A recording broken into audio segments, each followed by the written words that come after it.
Hey guys, before we start, a quick shout out to Alpha Dog Nutrition for sponsoring this podcast. Alpha Dog products are now available at dusupply.com, and you can use code ALPHADOG15 at checkout for 15% off and a credit for free shipping to try it yourself. Now let's get you to your podcast. Welcome back to another podcast with interviews, stories, and tells, where me, Brett, and Benny dig into some politics, talk a little bit about some dogs. We give you a sneak peek of Warren Glenn's upcoming interview. And don't forget to run over to azwda.com and support Arizona Working Dog Alliance, where we're doing our best to unite every houndsman in the United States. We are live now, ladies and gentlemen.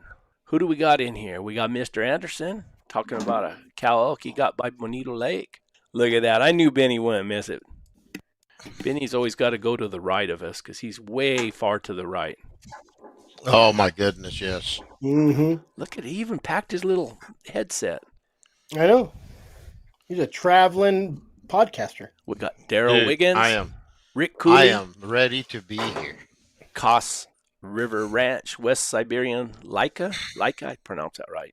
Tim B., James Myers, Hazelnut Hounds. Uncle Papa Johnny's here. And he's fussing at me already about being late. I had an errand I had to run. Sorry, guys. Liska Adventure Boys. Hello from Alabama. Bill Herring, Minx 95. Wayne Bisbee's here.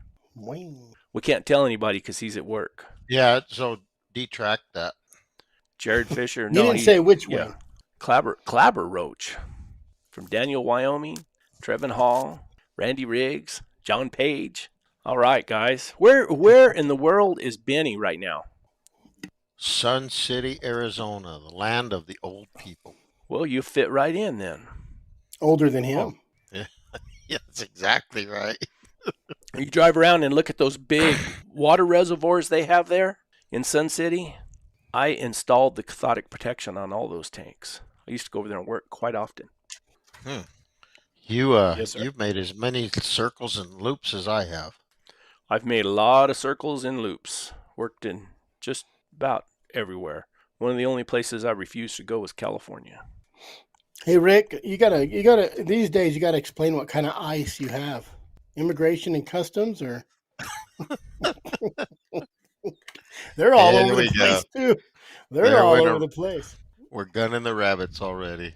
Have you seen an increase? I've heard of an increase. You know what the funny thing is I see a lot of TikToks and Instagrams where the guys are like, "Hey, man, I'm so sad. My mother-in-law is a illegal alien, and I hope they don't catch her. You know, oh, wow. over at 448 West Peanut Street. If you know, I hope they don't go over there to 448 West Peanut Street to catch my mother-in-law and deport her." Mr. Anderson, I got to ask you, what did you do? Am I having a brain fart here? Boy, there's a loaded question. I have a lot of them. You worked on my projects many a time. Uh-oh, is that good or bad? I don't know. Depends on the project. Mm-hmm. Worked all over the place. I enjoyed working over there at Sun City. I worked in Kansas for a long time. I did not enjoy that. Junction City, Kansas. RMCI. Yes, sir. Did a lot of work for RMCI. DNR tank. We did all the DNR tanks work. And then, there's bunches of them. We were just a subcontractor, so we worked around a little bit everywhere. Water tanks, pipelines. We did all your bonding on your ductile iron pipe, continuity tests, all that stuff. That's Small world. Pretty high tech for a bunch of houndsmen. Mm-hmm. Well, where's Richard Fight? I met Richard Fight at the Game Commission meeting and spent most of the rest of the day with him, and I guess he's still recuperating. Yeah, they have a little bromance. Went on a date and everything. Jeez. Speaking of that, Cody King, if you guys are of a mind to, say a prayer for him. He got an infection. I won't even show the picture he sent me. No, you don't want to show the picture. Because, I mean, it's awful. They split his arm split all the way down, just peeled back, just red meat showing. It's awful. So if you're inclined to, say a prayer for him. I've tried to he sent me the text and said he wasn't going to be hunting for a while. And with the text, he had the picture of his arm. And I've tried to text him back, and I tried to call him, and there's no answer. I was talking to him. What is today? Monday. I talked to him Friday, I think, and he said, "Man, my arm is swollen and killing me." And I said, "What is it?" I don't know. I just woke up that way. Well, he sent me this. He sent me this on Saturday, and the picture? Yeah. Oh yeah. But guys, it's not good. I mean, you don't want to see terrible. No, I can't show it. They'll probably kick us off the internet. You know that. If you watch the Terminator and he gets his arm cut up, and it looks like a movie prop. It does. It's awful. I've never seen anything like. I've seen the same thing like on a horse where they split open. I've seen it on a dog, strep A. Yep. So, I feel bad for the dude. Yeah, it was hurting him. It was hurting him. He's like, he was trying to type. He was typing to me, and he's all, "Be patient, Chris. I got one arm." He's just pecking away and sent me some stuff. And yeah, he had told me that his arm was hurting, and I told him, I was talking to him on the phone. I told him, I said, "Well, man, go to the doctor, find out what's going on." And I guess he finally did, because that picture is him in the hospital. So I guess maybe they had to split it open. I don't know. It looks awful. Hey, Brett took Opal out yesterday on a tracking collar, and I walked her out about a mile, and then I let her go, and I watched her on the Garmin, and she ran up the hill and was sniffing in circles. Well, at least she's sniffing. That's all that matters, no matter what she's sniffing. Yep. Let her hunt. Let her hunt. When are you coming back to the land of entrapment, Benny? I haven't decided. I don't know. My wife said that I could come back tomorrow, and I said, "Why?" She gave you permission? She said, "Yeah, well, she actually made a request." And, wow. She requested you stay gone. Well, she said she was lonely. My goodness. Maybe it's reverse psychology. Man, if tell my Benny wife to do something, if my she wife knows ever he won't. If my wife ever told me she was lonely, I'd just beat a track back home. Boom. Well, that's what she was after, but she said, "And if you come home Tuesday, you can get here before the snow." And I said, "Yeah, I think I'll wait." Nothing against you, dear, but I just don't want to be around the stinking snow and to sit there and just feed the wood stove all day long. Yeah, forget it.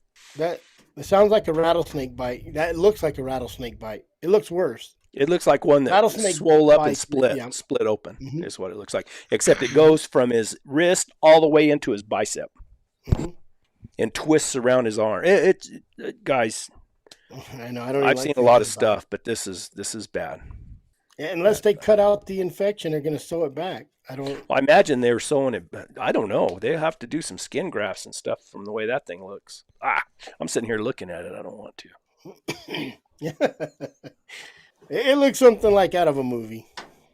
So what have you been doing? Give us an update on the Arizona Working Dog Alliance, Chris. We could show it in case we're too boring for somebody or anybody. I'm just or if we make people feel dumb. Yeah, I don't want to make no one feel dumb. Anyways. Actually, it's probably a bad attitude, but I don't care how we make people feel. We're here for our enjoyment. That's Benny. Yeah.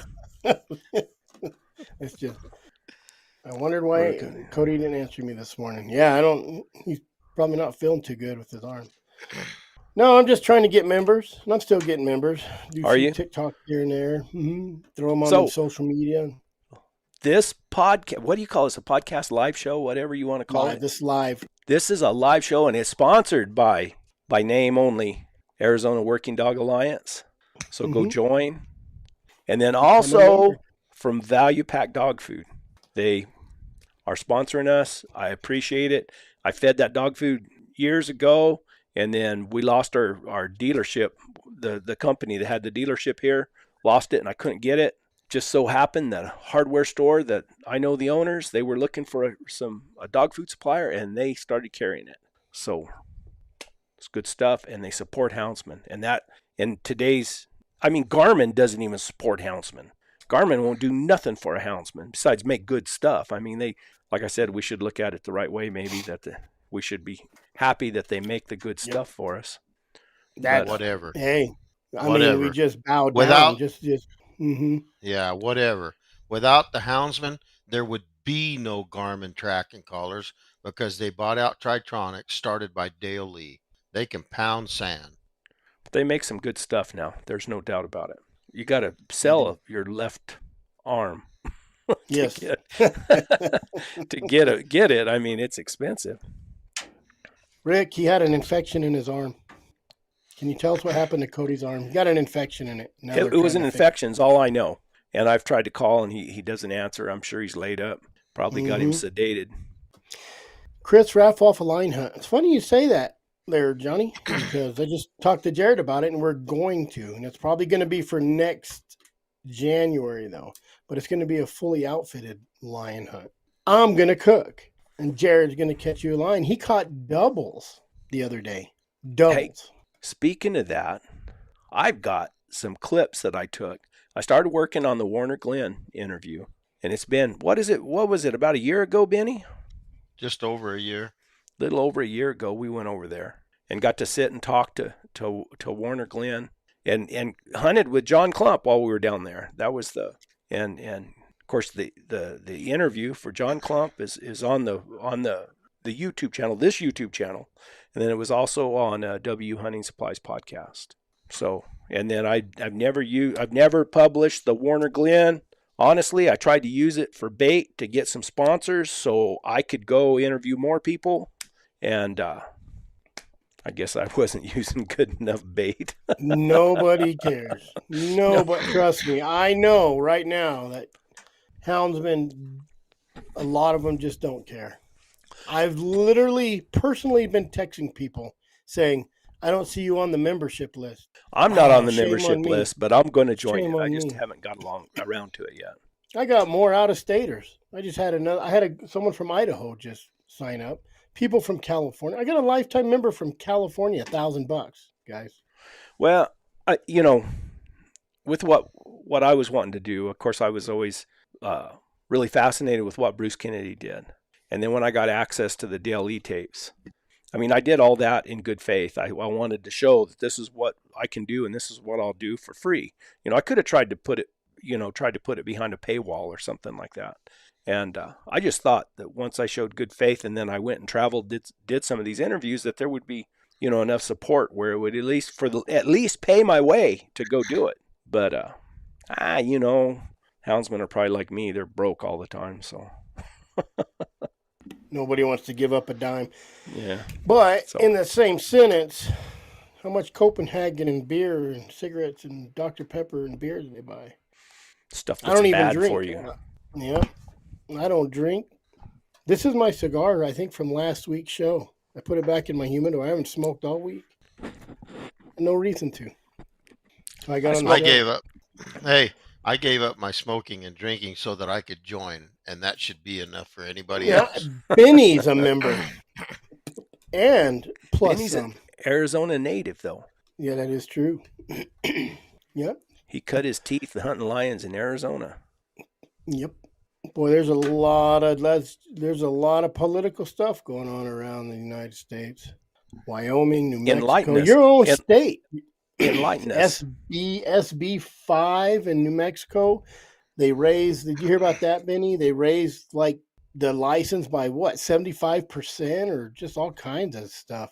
If you can't make it illegal, make it too expensive. Was that where does that money go to the Game and Fish, or where does that money go?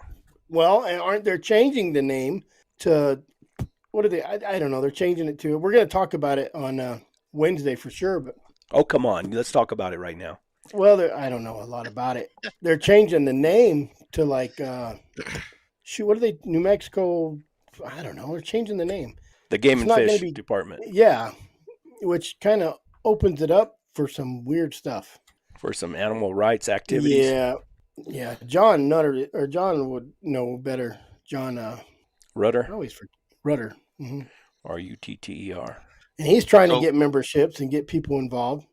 So Brett, whenever Bill Richardson was governor, they took the money from the Pittman-Robertson Act, which is supposed to be by federal law go into the game commission, or the game departments. It goes into wildlife stuff because it's sponsored by the sale of anything wildlife, fishing and hunting, and ammunition and fishing poles and Yep. all of that. And There you so go. Bill Richardson pulled some kind of stunt, and he put 100% of all that money into the general fund. So now New Mexico is just a big slush fund. So it doesn't matter what they raise it to; it's not going to the game department. Well, what they're saying is when you change that name and you change everything into it, they're going to start dipping into that and stealing that money for other things. They've already Right. been doing that's my point. Mhm. Since they've been doing it for, let's see, we've had short britches for 6 years, we had 4 years, and then we had 8 years. So that's I guess that's been 12. We've been doing it for 16 years already, maybe Yeah. maybe more.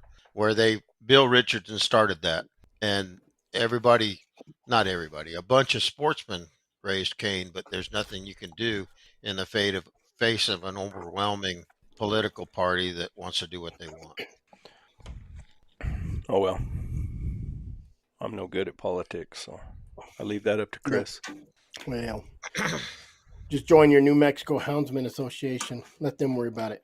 That's John's job, and he's working on it. He's talking to people and making a big stink about it. And that's all you can do. I mean, we got HB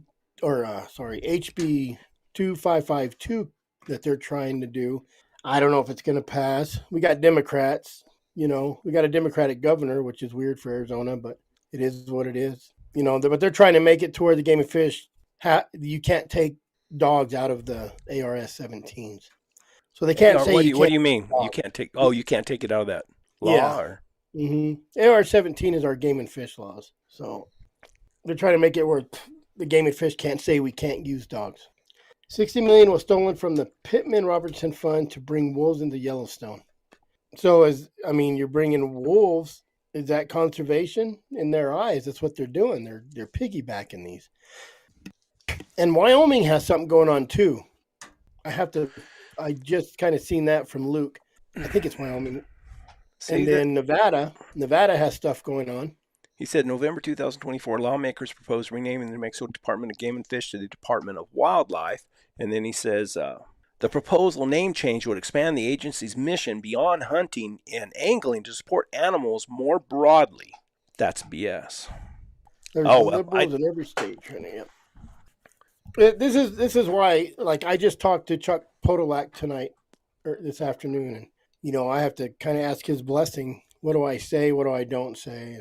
And he enlightened me on some stuff, and they know. These people know if we're going to pass, we're not going to pass. The antis know what to do. They have an agenda. They have a strategy. That's the difference between the antis have a strategy, and they got people who actually care. But they also manipulate the common public to give them money for conservation. So I have to do the same thing. Hence, Working Dog Alliance, not houndsman. Bad word. Just like kill. Yeah, we want to say kill, but it's harvest. That's just how it is. Yeah, I don't care about that.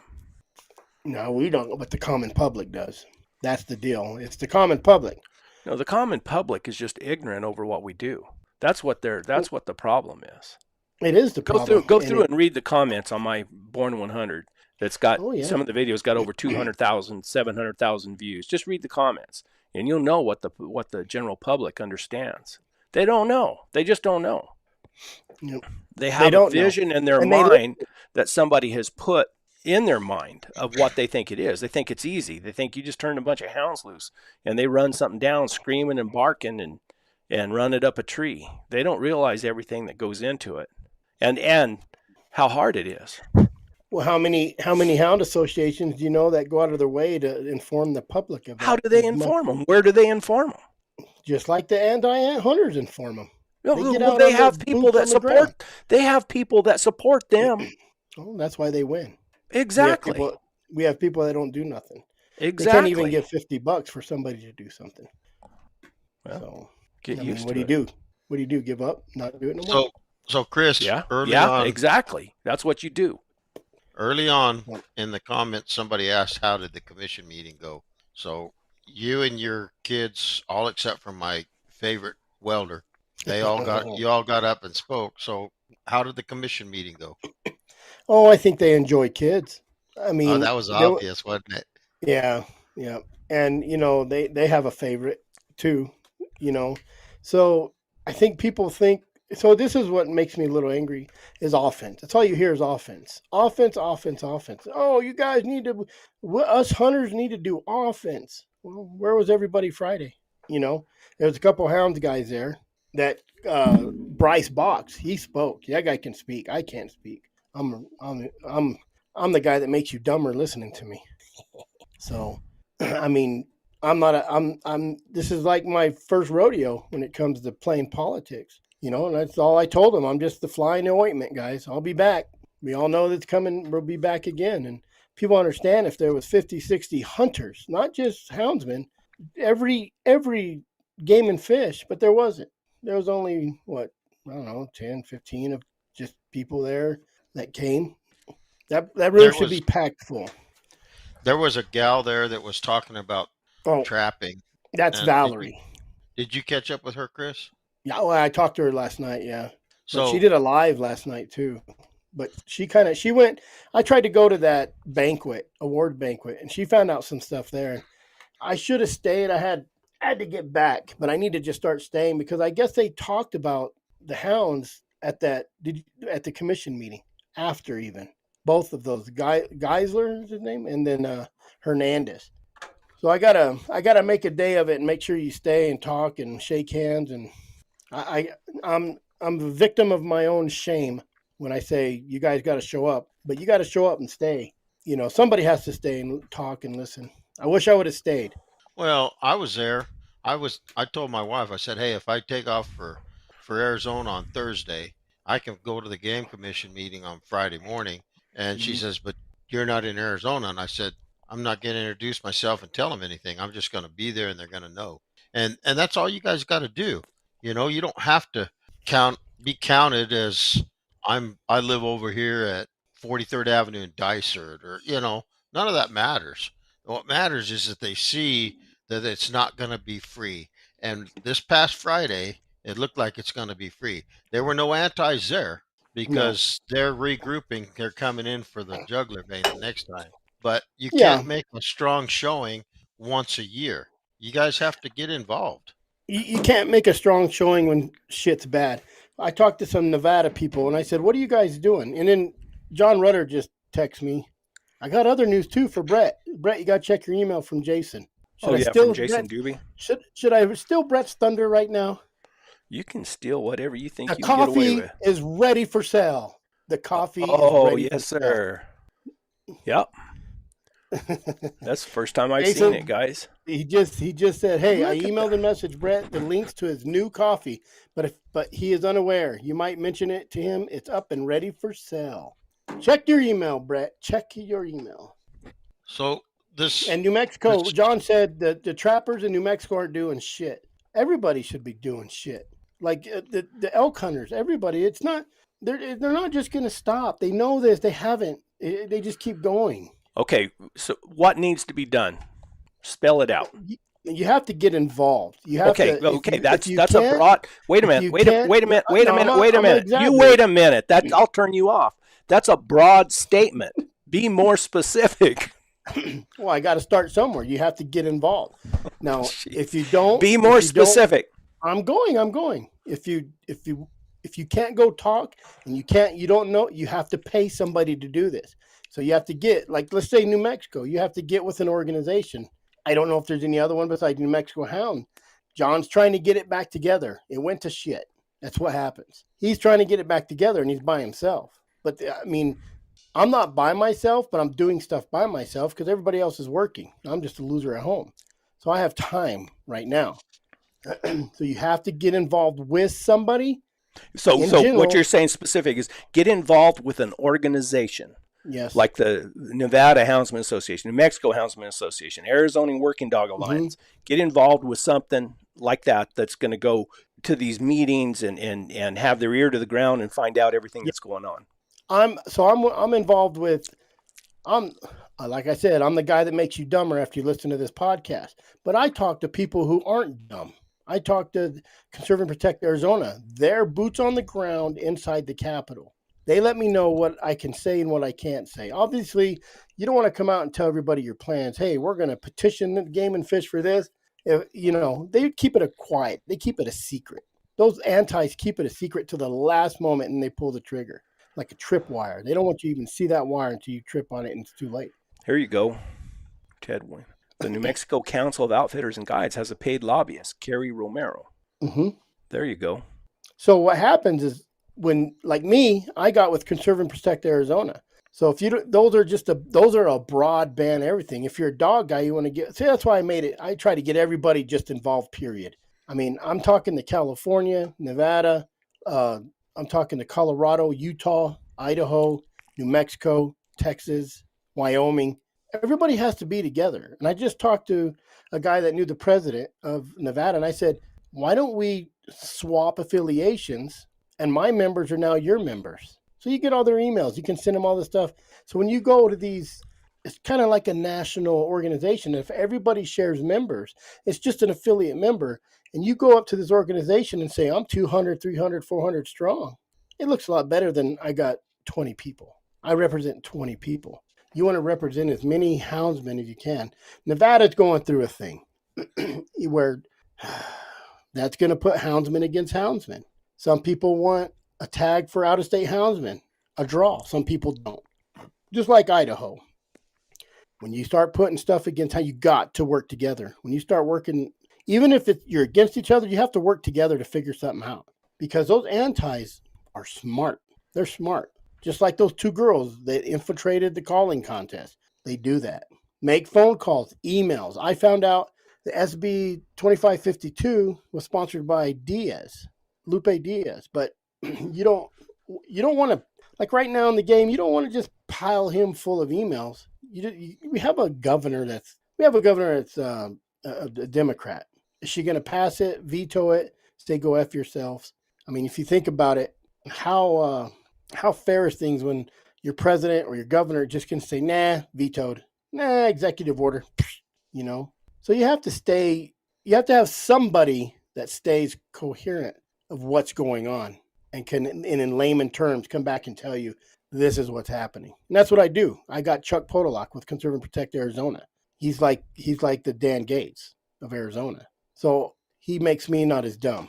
So I can explain to people, hey, and you can go, and if you don't like your hound association or whoever, then go to somebody else. Go to we have Conserve and Protect Arizona, conserveandprotectaz.com. Go donate and they're pro hound hunting? They're C4. But I know I'm making some waves because I got people bringing me up. He said your name came up and your organization. I passed out cards at the Game and Fish to legal people, to not so legal people, like everybody I could. I went to the Camo at the Capitol, passed out cards to representatives, senators. Look at that. And I didn't even turn him off. He's just frozen. Maybe everybody's frozen but me. Do. I can hear you. I can hear you now. Can you hear me now? I can hear you, but you're still frozen. Benny's not frozen. There you go. I don't know. You're fuzzy. Yeah. I didn't turn him off. I didn't turn him off, guys. That was I almost did a minute ago, but I thought I was going to have to mute him. This is Brett, though. Brett hates politics. I do. I don't know. Let us bring it up on the show. Why would you know better? Maybe we should turn Brett off for just a little bit, talk about it, and bring him back on. That's what you got Wednesday nights for, Chris, is for your politics. That's what I said. I'll talk about it Wednesday. I wanted to know specifics. I thought it would be good for the people, because you sit there and you think, well, what can I do? What can I do? I can't drive to Arizona and go to a meeting, but what specifically can we do? Email, find out who sponsored the bill. Email them and say, thank you for sponsoring this bill. I did. I reached out on Facebook even, and I messaged them. Where do we find these emails? Do you have those emails listed on your website? I've posted them. I posted the Game and Fish. I'm still working on the senators and all those guys' emails. You're going to, eventually you'll have those posted on your website. Yeah. That'd be good. Then you can make a big old statement, say, well, please send a letter of support to these. Yep. There you go. Whoever's doing it, send them money and just tell the guy, hey, thanks for doing this for us. I get it all the time. Thanks for doing. And a lot of people forget. I literally text people and call them out. I don't see you as a member. And You they'll haven't, send some you money. haven't texted me. I shouldn't have to text you. How about Benny? Benny's a member. You already said Benny's a He member. is a member, and he donated $100. Benny's rich, though. I know. He can Richard afford Fight. it. Richard Fight donates $100 every time I go to the Game and Fish meeting. So it costs a lot of money, man. I'm telling you, these guys that say, "Oh, Dan Gates just spent money and went out to eat." What do you want them to starve? You want them to buy? There's people I've talked to that says I'm 8, 10, 15 grand deep on my own money. Shoot, I bet you I'm 3, 4, 5 grand deep just getting the C3 started. You know, I don't expect that back, but no one was going to do it. I don't want to do it. I'll be honest with you. I have to do it because no one wants to do it. And you can't just all of a sudden start something when crap gets bad. Oh, look, they're coming after hounds. Let's get together, guys. It's like shutting the gate after the mules get out. Yep. Yeah. And locking it. Well, there was that woman that got up and she talked about the trapping and everything else. And I thought afterwards, I said, well, but trapping's illegal in Arizona. It was that way when I lived here. And yeah, it's illegal except on private ground. And they're still talking about what can we do on private ground. Well, I struggle because my nature is give them the finger and don't tell anybody and do whatever you want. It's private ground. But then on the other side of that coin, here's somebody that's up there fighting for the cause, hoping to regain a little bit of ground for people that don't even acknowledge that she's up there fighting for. And so when you've got somebody in the fight, you got to do whatever you can. Colorado was a prime example, but Colorado's behind us for the time being. It's not over with. But so now that everybody's going to celebrate and have a party and get drunk over Colorado, and everybody's going to be passed out with hangovers while they go after all the other states, that shouldn't be acceptable either. Nope. And that's why I'm just trying to stick with the same way they took it away is the same way you can get it back. But no one, who's going to petition the Game and Fish for it back? Why not? Well, does it have to go to a public vote? It goes petition for the ARs to the Game and Fish, and if they deny it, then it goes to legislature. And if you can't get it passed through there, then it goes to ballot initiative. It can work the same way to get back trapping. So the petition is based on signatures? Yes. You have to have signatures to get it. So it's got to go to the public. It's got to go to the public to get those signatures, right? Yes. Okay. You got to go. I have the packet sitting right over here. I have no clue about the Game and Fish petition. I'm kind of giving away what I'm going to do, but I'm just going to petition the Game and Fish. I'll tell you guys right now, are they going to kick it? Probably 10 times. I have nobody to write my petition, so I have to learn by default. I've been told 100 times by these guys that took over Hound Association, said, it sucks for you because you starting from scratch. And I am. I don't know what I'm doing. I'm doing the best I can. I'm not public speaker. You're doing good. I got 44 members in 3 weeks, and we've raised over $6,500. And that's me doing it when I can. Could you imagine if you was a paid person and you just got to go out there every day? I would be in my office 12 hours a day. It takes me, just like Dustin said, 2-3 hours a day. I'm just making TikToks or answering or sending stuff or reposting stuff. I'm going to people's pages and liking it, saying, hey, here I am. I've probably gotten more. I know Brett gets angry. I'm about to make him mad.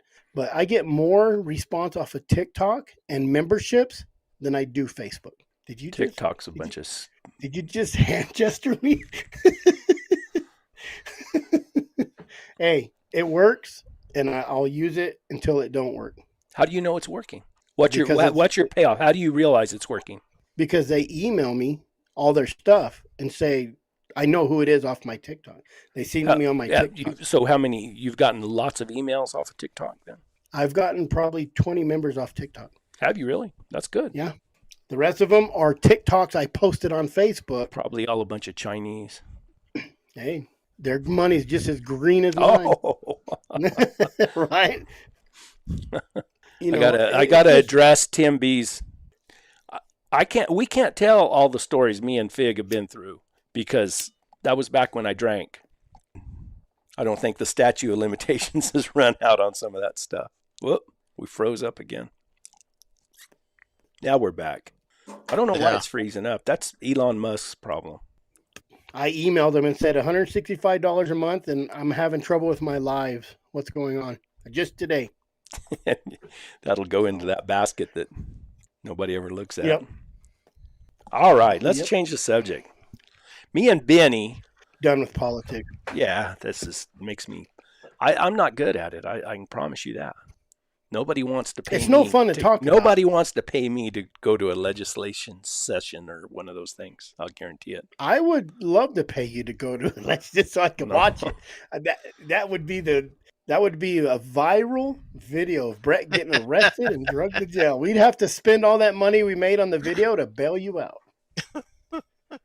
I don't want to do. I mean, 90% of it's common sense. Honestly, it's just now with the politics, you have to jump through the hoops. You have to jump through the hoops, and it's hard for people. That's why, as houndsmen and our hunters, outdoorsmen, we don't play that game nice. See, I did government work most all my life, so I had to jump through hoops all the time. And now that I've sold my business and I'm retired, my hoop jumping days are over. Then pay your houndsman guy, your association, $50 and let him do it. I'm giving them free advertisement here. There you go. New Mexico Houndsman Association. Go sign up if you're there.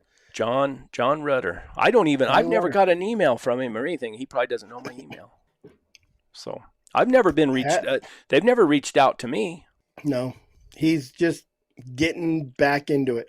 It got really low, and he's Tell him to reach out to me. I'd be Okay. more than happy to Mhm. mention them and will. bring it up. I'm in for anything that's going to help the houndsman.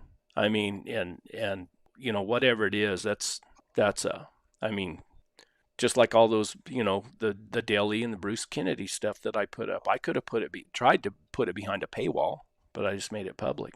Anyway, speaking of that, me and Benny got to go to Arizona last year, and we got to spend. How long did we spend with Mr. Clump, Benny? 5 days? 4 days? Yeah, 4 or 5, somewhere at 8 out of 1 frying pan. that you found that had rat crap in it.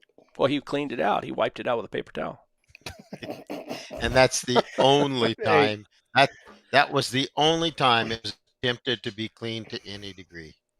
And I would have been a little bit more civilized, and I would have thrown that pan probably in the fire and let it just burn out, and then wiped it out. Nah, I think that's With what some he did. sand. No. What's a little because- hantavirus? Hey, if you can't take just a little bit of natural spice, go back to your apartment life. Exactly right. Well said, Benny. I got to respond that to a shirt. Guy Fry. Hey, did your daughter and yourself see Fat Lori trailing that lion up there in those rocks on that last video? Now we're frozen again. We're gonna have to make a complaint This is. to Elon. Anyway, so me and we're getting is back. what I get happens. sidetracked with the comments here. So I put together some little clips. I've been working on that interview. I honestly tried to The use Warner. Yeah, the Warner Glenn. I put up the John Clump, and I kind of held back on the Warner Glenn because I thought I could use it to get some more sponsors and everything, because Warner Glenn's pretty prominent houndsman.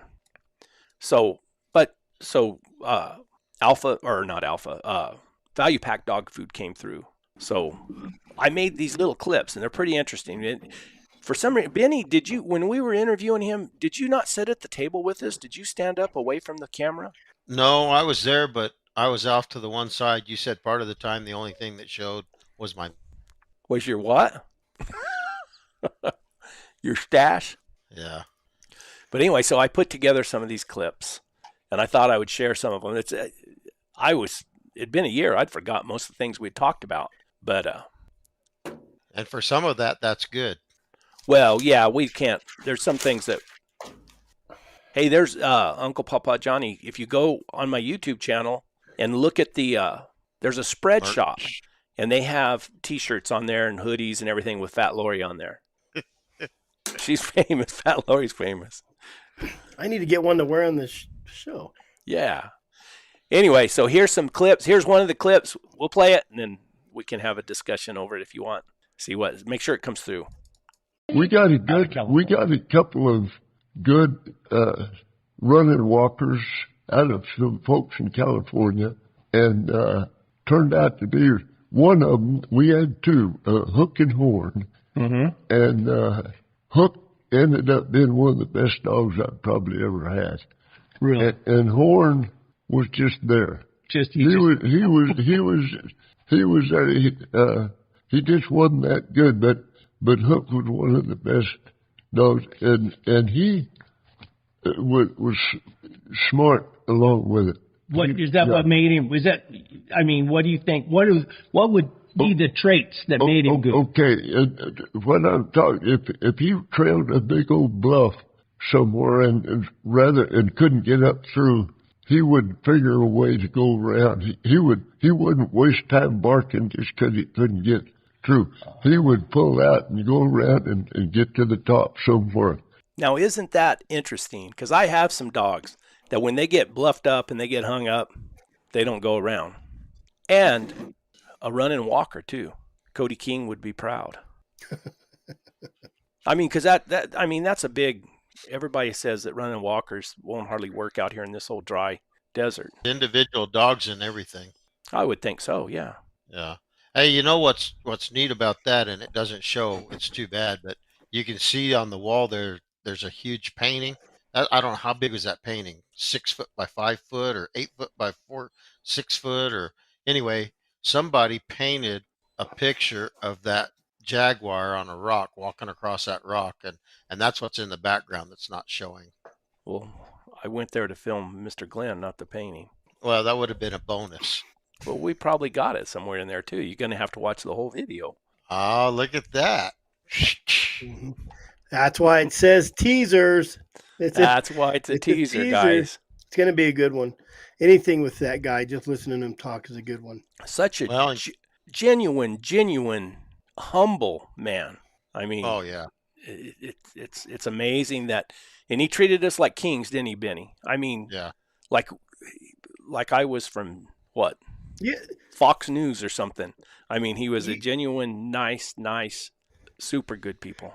You need a shirt that says, I interviewed Warner Glenn and became 75% smarter on lion hunting. Heck, I'm gonna get a shirt.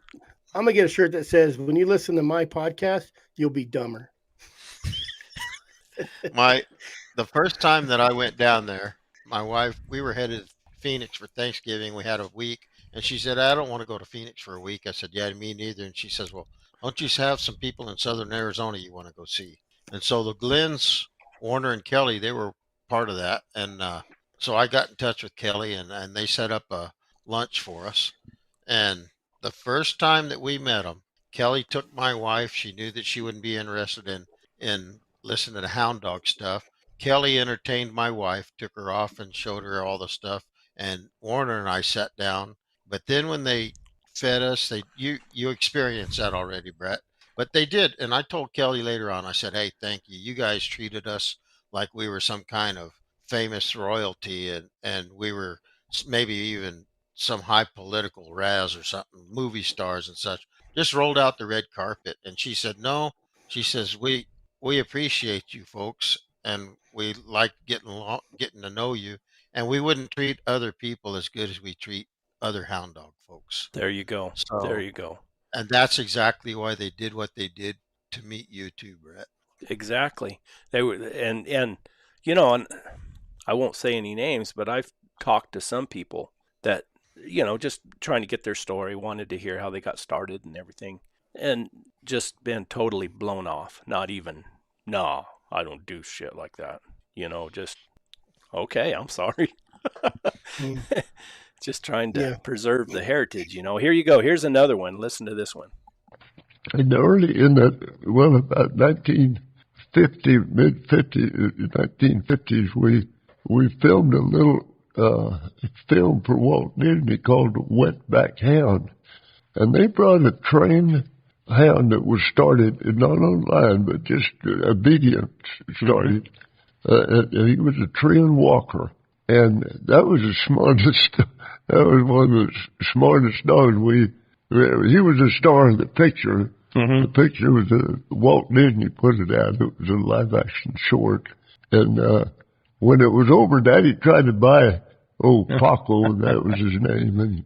And they wouldn't sell Pauqua. They had other plans for him, but Daddy, he got a Walker male out of Findlay River Chief, from, I think, Arkansas or Missouri, I don't remember, and then a female out of House of Molly. Okay. And he started breeding his own dogs. From then on, we kind of went to tree and walkers. There you go, all you tree and walker fans. Coming from Arkansas, You done just pissed off blue tick guys. back out here to hunt dry ground lions with Warner Glenn. That's pretty cool. Tim said most people that will actually sit and listen to Warner would be 110% smarter. I shook his hand. I felt like I could just go get any dog anywhere out of the pound and go catch a lion after that. Oh, I shook his hand. I went and caught a lion the next week. I feel like I need to go back and shake his hand again. Yeah. No, just don't wash your hand. Put a glove on after it. And we're going to dedicate that podcast and that video I put out of Warner Glenn to the I can't even remember. It's AWDA, except I made it to azwda.com. So it's Arizona Working Dog Alliance. If you like the interview and you like the podcast and the video and everything, then donate to Chris's outfit and go to because that'll do a lot better than donating to me, because I won't go to politics. AZWD, right there it is, right there, ding dong. And you can just kind of, let me see, where am I at? You could just take your camera, point it right at that little thing right there, and it will pull it up. Here, I can move it. Yeah, move it where we can see it. Come on. There we go. There you go. Make it a little bigger. There you go. Oh, yeah. No, I made it too. People they got the dogs from, but they kind of got mixed up in exactly where they came from, and they didn't want to offend anybody. They were real concerned about offending somebody by saying the wrong name. So they asked, please don't. We might be saying the wrong name, and we don't want to offend anybody. That's how concerned they were, how good they were. Really, we froze again. Son of a! I'm going to say some bad words. Maybe it's YouTube. Maybe it's YouTube doing it. Maybe the antis are hacking us. Oh, thanks, Uncle Papa Johnny.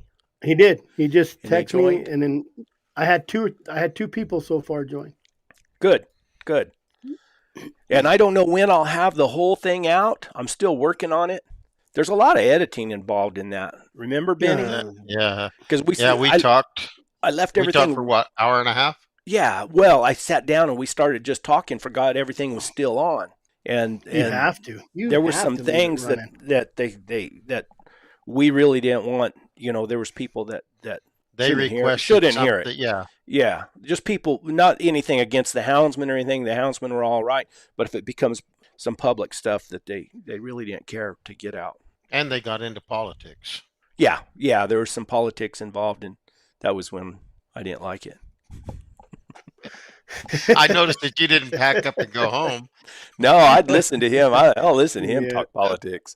Well, when you're 50 years deep, 60, 70, how long? He's been doing it since he was a kid. I mean, he's doing it for 80, 90 years. He was born in 1936, and he started hunting with his father because they couldn't raise any colts because the lions were killing all their colts. So they started hunting lions out of self-defense. Today he is 89. He's 89 years old today. Yeah. Oh, it's his birthday. Oh, is today's his birthday? No. I mean, right now. I don't know when his birthday is, but when I talked to Kelly, Kelly last week. I thought we had a heck of a coincidence here. Tim, I would like to say that's true, Tim. He said use live feed Chris uses, but the week before, man, I got kicked off my own show. They were running it. I had to get back on. But last week, it was perfect. I don't know. We both use Starlink. I mean, so that's... Yeah. I'm not going to move just to get better reception. Here you go. Here's another one. That was with the older dogs. That was with the blue ticks and the black and tan, the red bones. They had good noses for this. We do our hunting here dry ground. Yeah. Line hunt, and it's tough. Trailing conditions are tough. And They had a little better nose for cold. They would trail a track a little too old to catch. They would cold trail all day long and carry that track, but wouldn't ever quite. Well, they did it eventually, of course, but seldom trailed it far enough to where they get the cat jumped. So those walkers, they couldn't quite trail a track that old, but they would get more of them jumped and caught at that time. How long is your interview with him? I don't know yet. I'm still going through it. You're still editing? Yeah. But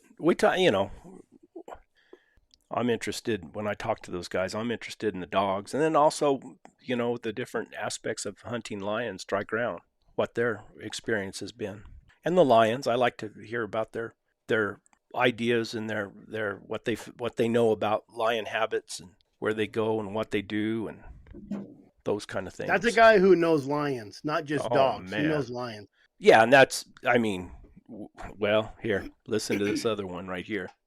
See if this is the one. We're not freezing up during the video, are we, guys?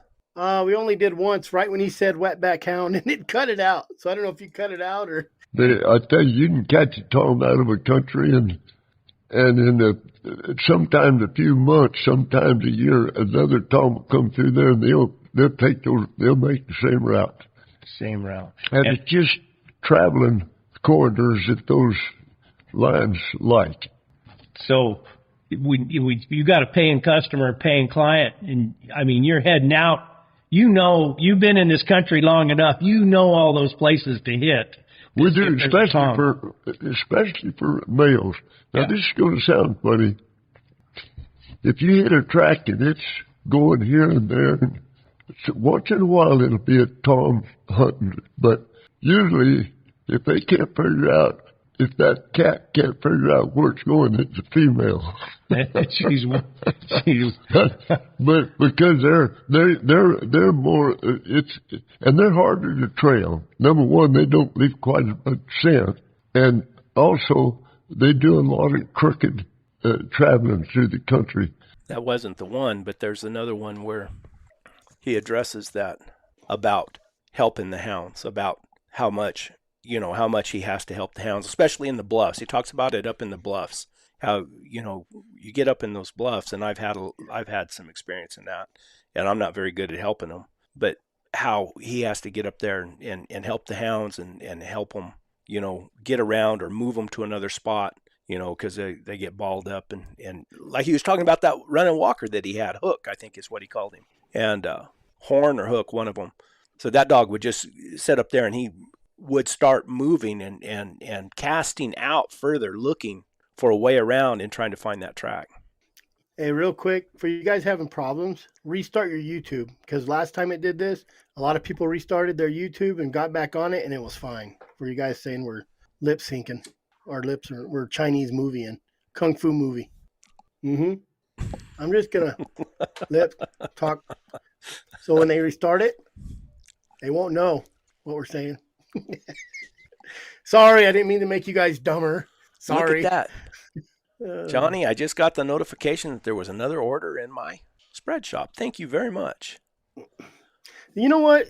Brett won't ask for money, but if you want to support Brett and what he does, go to his spread shop and buy a Fat Lori shirt, period. Buy a cup. And I want to complain real quick about Brett. He was on his show. He said, I forgot my coffee cup. Well, that's bullshit. Because I made him a coffee cup that's supposed to be stuck on his damn saddle. I got it on I got one on my saddle on a carabiner. I'm gonna have to. I'm gonna bring him 10 of them. I'm gonna do. I got one that's on my saddle, and I got two that's hanging on my horse trailer, my mule trailer. Yep. I have one that hangs on my dog box. I have one that hangs on my trailer. I got them all over the place. They are handy. And I'm ordering little emblems that say AWDA. I don't know what it's just my state little thing, and those are going to be my cups I sell for AWDA. I put a Born 100 Years Too Late emblem on one of those cups, let me tell you what, those cups look like they were made 100 years ago. Now, you know what I get a kick out of so many people I've ever talked to. They said Warner Glenn's always runs those Nance Walkers. And I asked him straight up, and I said, "So what about those Nance Walkers?" He said, we tried those. He said, but what? And he wasn't bad mouthing the Nance Walkers. He said they just didn't work for us in our country as good as what we already have. And he says we just have a bunch of mixed up dogs. We have a little Walker in them. We have some blue tick. We have some other things, and and I think that's just what everybody ends up doing when they hunt those kind of conditions. They just get what works and they stay with it. Well, listen to the story about this. Go ahead, Chris. I'm sorry. Maybe I was just reading Jared. He says, I need to hang out with Warner Glenn. I need to tell Warner to donate a day with Warner so I can raffle it off. It would go for $1.3 million, just like that Bighorn sheep ticket over there in New Mexico. Yep. Here you go, talking about a dog. Over the years, do you have like one dog that you think was the best dog you ever had? Over the years, can you pick out one that you think was the best? Yeah, it was a half black and tan and a half Walker. The mother was a black and tan, and the dad was Walker, and his name was Kink. Kink. They call those colorations high tan. Had kind of a black with a saddle on it. Yep. Oh, Kink was more of a black and tan though. He didn't have as much any white, but his dad was full. His dad was that male out of House's Bonnet. And he'd go catch you a lion. Oh, smart! I tell you what he did. We drove up, found where there were 2 white-tailed bucks killed. We rode over this ridge and found these killed. We trailed in there and found these killed, and they jumped the lions. I was with them on foot, and they ran around the mountain. And old Kink went to bark and treat, and all the dogs went to bark and treat there with him. And I went up there, told Daddy on the radio, and said, they've got about a 2 or 3 year old Tom trees here. Daddy, I said, we had 200. And I was talking down the radio, and Kink pulled out. He pulled out around about 100 yards, went to bark and treat. And I said, well, that dumb son of a gun, he's winded, he smells this. And went around there, and he had another Tom just the same size. He says, you guys take care of this one, I'll go tree this other one. and I said, golly, bonus, now you got two Toms here. Get those guys down here. And we'd been hunting. This is about the 6th or 7th day of the hunt. You were tired. And I no more said that, and he ran around the hill and barked trees again. And I run around there. He had another. There were 3 of those young Toms together, and they'd weigh like 110 pounds, and they had those 2 white-tailed bucks killed, and there were 3 Toms together, and Kink knew where every one of them was. Isn't that crazy? That's cool. That is a true story. Now, isn't that something? You said he's running Nance dogs. He's running Warner dogs now. Those are Warner dogs. Oh yeah, they've been bred up for so many years just from him. I mean, they bred their old fashioned, black and tans into them, and their blue ticks, what they had that worked. I'm sure they bred that into them. So when did he Martin was his dad, right? Was it Martin? Marvin. So he came over, and he came over with his father, right? Yes. Marvin. Yeah. And then when did they get dogs? Was it before Warner was even born, or I think did they get them after the fact? I think Marvin already had dogs. Mm-hmm. So Warner's been around dogs his whole life. And so has Kelly, and so has Mackenzie. Mm-hmm. Mm-hmm. You can't get no better than that. Mm-mm. Now, since I use that as bait, I want to go. I've got permission to go interview Steve Smith, and Steve Smith's in the same category with Warner Glenn. And I haven't done it. I want to soon. So there you go, guys. In order for Brett to do this, you have to go to his spread shop and buy a Fat Lori shirt. There you go. Yesterday morning I talked to Harley, and I said, Harley, when you have enough freedom between your health and your wife's health and everything going on, when you think you're going to have 2 hours to set aside, get a hold of me, and I will go by Brett's house and we will come sit down in your house. And he said he'd do. And we'll do that one for free because it's just right up the road. Well, for you, not for me. You travel. You don't. In order to get Benny to go over there, go to the spread shop and buy a Fat Lori shirt so Brett can give him a little gas. We'll put some Fat Benny shirts up there. Yeah, the lower racks. you know, He'll stand on a stump holding up a mountain lion by the tail. I was talking to Dickerson the other day, and he said, "Oh yeah," he says, "and all those guys I rope with, they really like watching you, Benny." And I'm thinking the whole time about all this Fat Lori stuff. Hell, I don't know if Fat Lori's a favorite dog. Fat Benny's got to be. That's just bad. You can order the coffee from. Someone already ordered it. Someone already look at you. Just on Full Cry. Jason Doobie. Jason's the one who found it for me, and he put it all together. Jason. And he did all the work. I mean, Jason did with Full Cry. So if you don't have a subscription to Full Cry, get a subscription to Full Cry, or go to their website and you can order the coffee there. And if you wait this long, and you get a subscription through me, you might get 10% off or even more. On a Full Cry. I'm working it out with Jason. See, there you go. We're all working together. That's good. Mm-hmm. That's what I'm talking about. Specifics, Chris. That's how it should be. That's your National Hound Association. That's your National Hound Alliance. That's your communication hub. I don't think you need an organization to do this. It would be nice to have a nice organization that got everybody together to keep everybody informed. So if you do have an organization, get hold of me at azwda.com, azwda@outlook.com.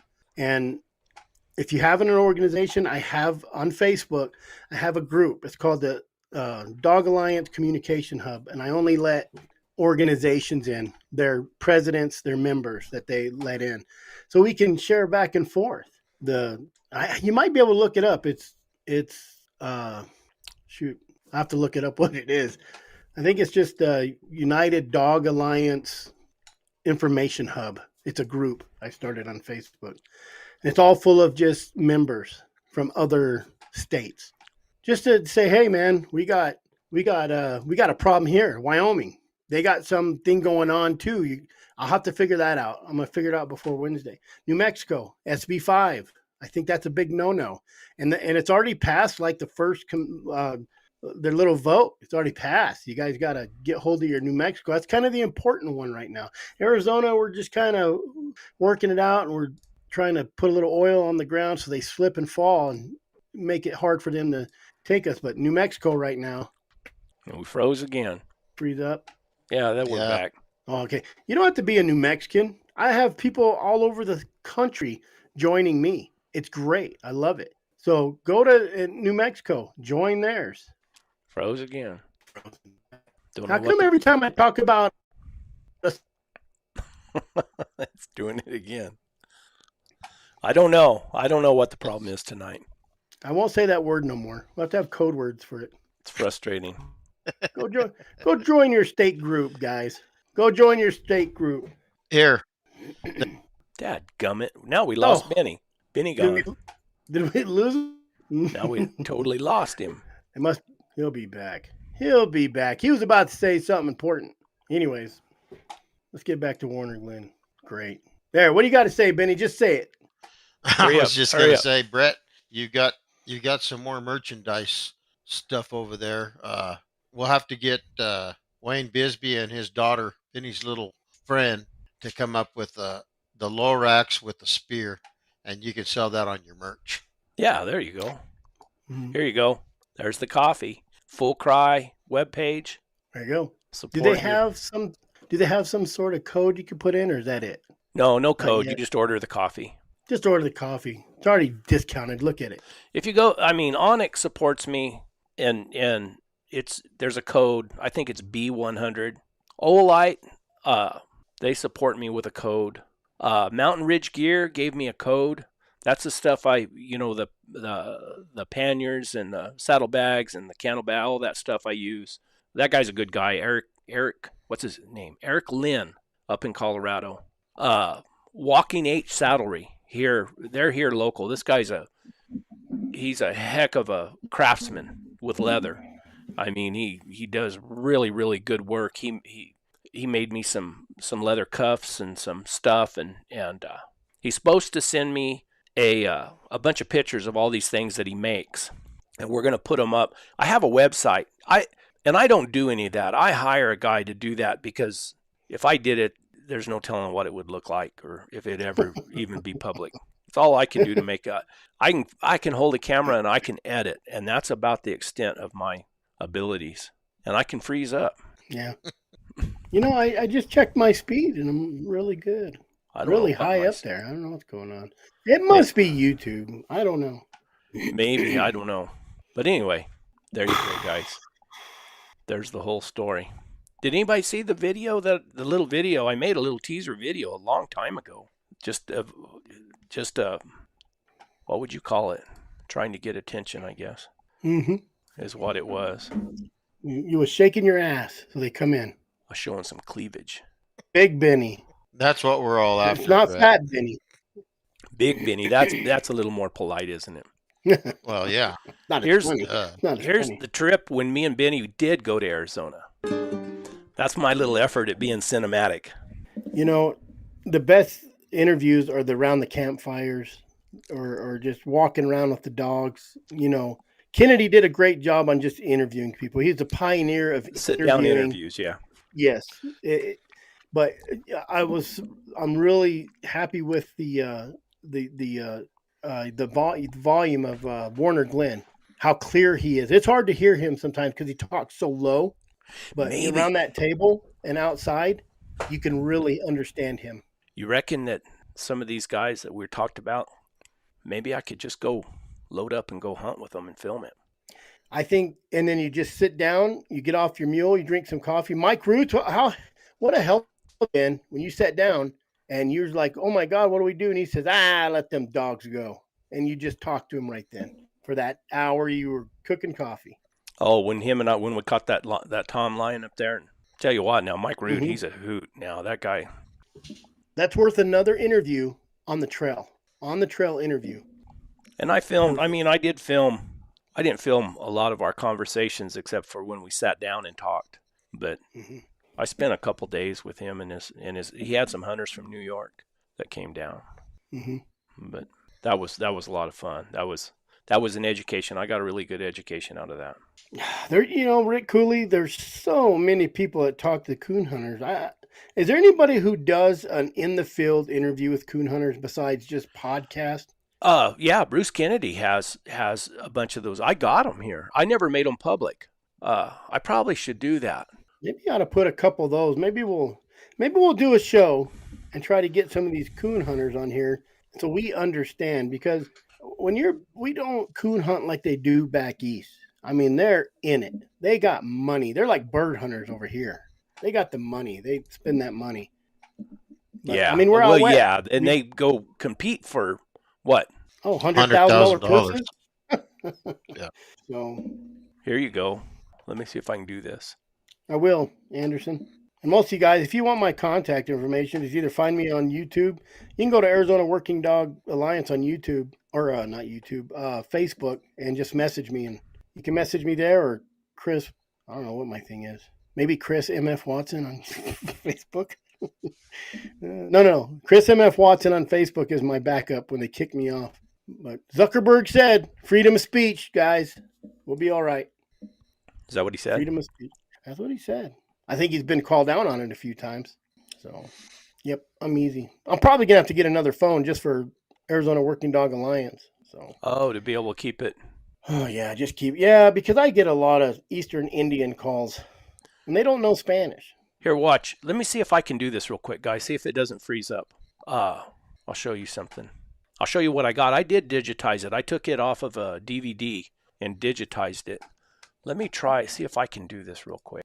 Just give you a little taste of what Bruce Kennedy did as far as the coon hunters did, or the coon hunter interviews. And I don't know, and that was another thing I didn't make it public because I don't know any of these guys. See if I can find it here. Jeez Louise.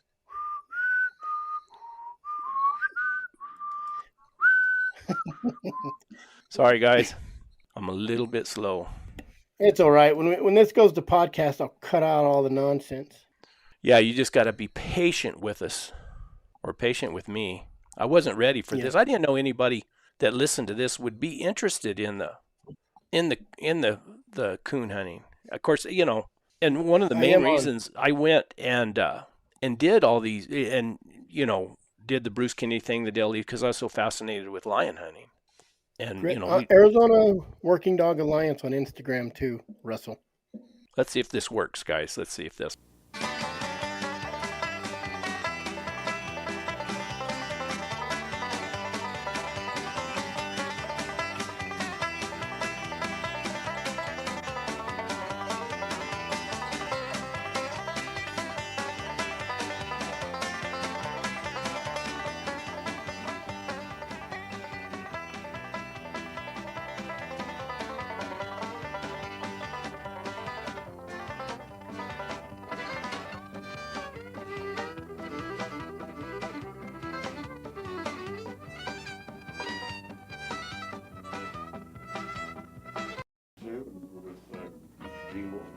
Joshua Tex to talk about him and his blue tails. Mr. Wolfenbarger, if you could tell us a little bit about yourself, where you were born and your past experiences and stuff like that, your family. I was born in a little country town in Tennessee called Washburn, Tennessee, up in East Tennessee, raised Armin. Okay, we were born in Hustflower, Antler, Oklahoma. He didn't whip me, but he told me, he said, if your mama finds out you hunting in this bottom, said your hunting days is over with. Yeah, Bruce, come right here. See back here. See that whole country right there on that limb? Yeah. You need this light off or on? I need to get out in front of me here. I rode on my daddy's back and stuck my feet in his coat pockets and hung on his back, and I coon hunted with him until I was big enough to get around through the brush. And when I was 6 years old, it'd been 1948, my daddy bought me a possum dog. It was named Ben. I never will forget him. He was an open grade dog, high tan, what we called a high tan dog back then. Tree the stink out of possums, and I'd hunt at night with a lantern in the pasture because I wouldn't get lost if I stayed inside the pasture fence. Ben got to going out from under the pasture fence and got to going, and we lived the pasture fence faced right back up to a tributary of the Mississippi called the Wolf River over here. And old Ben got. That's pretty good. So I think I can make that better. Those are the real deal coon hunters too. Those guys didn't mess around back in the day. It wasn't about, I don't think it was about competition as it was getting out to hunt. What do you think? Oh, it yeah, wasn't they only training for hunting. Those guys hunted. Yeah, they were hunting for, and maybe the hides were worth something back then. I don't know. Excuse me a minute, guys. Wayne's pretty good. He's pretty, don't tell anybody I said Wayne's right. Because it's between me and Wayne, it's not how it is. We don't compliment each other. But what an epiphany, Chris. This has nothing to do with the game. You're right. Wayne is right. It isn't about the game. We do have our niche, our little genres or cliques or whatever you want to call it. But it has everything to do with the dogs that we use when chasing our preferred game. He's right. I think that we should be calling on every dog handler from bird hunting to beagles, lions, bears, and even the deer dogs out south. And that is true. That's absolutely true. It is about the dogs. Pay-per-view coon hunt competition. Norman Sterling likes like the promoter. Sterling's like the promoter. We don't have coons like they do back east. I get pictures of, my buddy send me pictures of a corn feeder with 30, 40, 60 coons on it. I'm like, God, I just want to come train my dogs just to go get gamey and get that chase on. But wasn't it Cody King said that at every corn feeder, every deer feeder, there's lion tracks? Yeah. And I think people don't understand this. Nevada, a lot of lions. California, a lot of lions. There's a lot of lions. Arizona, a lot of lions. New Mexico. When a state wants to get rid of lions, there's too many lions. Where is it? I think maybe that's what Wyoming's doing. They're trying to be a Utah. Don't quote me on this, guys. This is stuff I just found out here recently, and I'm going to see if I can get Luke on Wednesday to tell us about it. 30-35 for a large prime coon back in the 80s. Is he talking about for the hide? Yeah. Coon, weight? Yep. They're all big coons back there. $30 to $35. for a hide. And what those anti-hunters do, they're smart. They run these fur buyers out of the country. They make it so bad. I know the guy here in Phoenix back in the 90s. They firebombed his place with his family in it. Like that guy said, this ain't worth it. It ain't worth it. And it's not worth it when you got a family. And what are you going to do? Shoot them? You're going to go to jail. So the good guys never win. It's tough. It's tough to win legally, is what I'll say. Well, that's the whole problem. Those guys don't fight legally, but when you retaliate the same way that they came after you, then you're the one that gets in trouble. Mm-hmm. Well, we're heathens. Remember when they were spiking trees in the forest, all of these anti-groups so that they could stop the logging?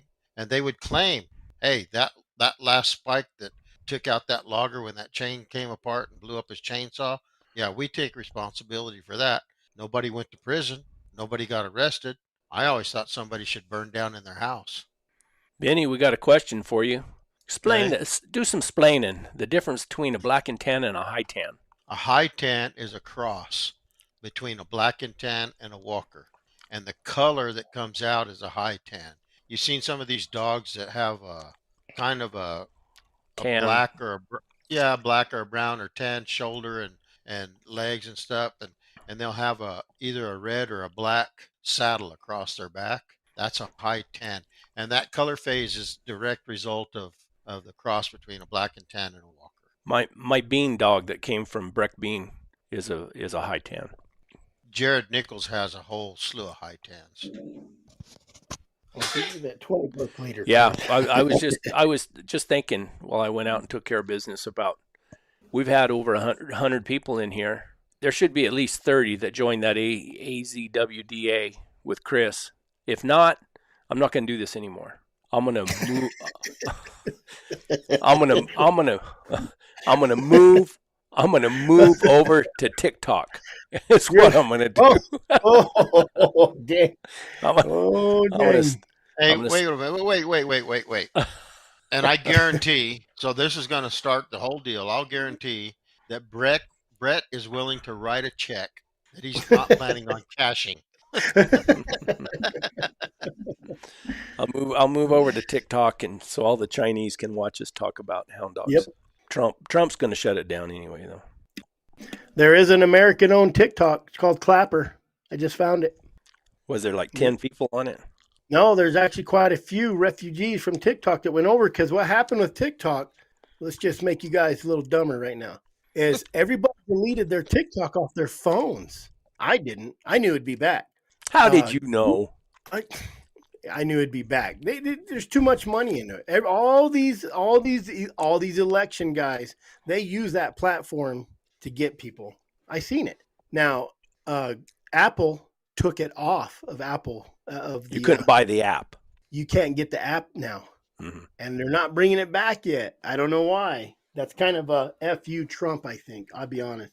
That when I got back on, when TikTok popped back up, it said, "Thanks to Mr. Trump for bringing TikTok back." There was a message on there.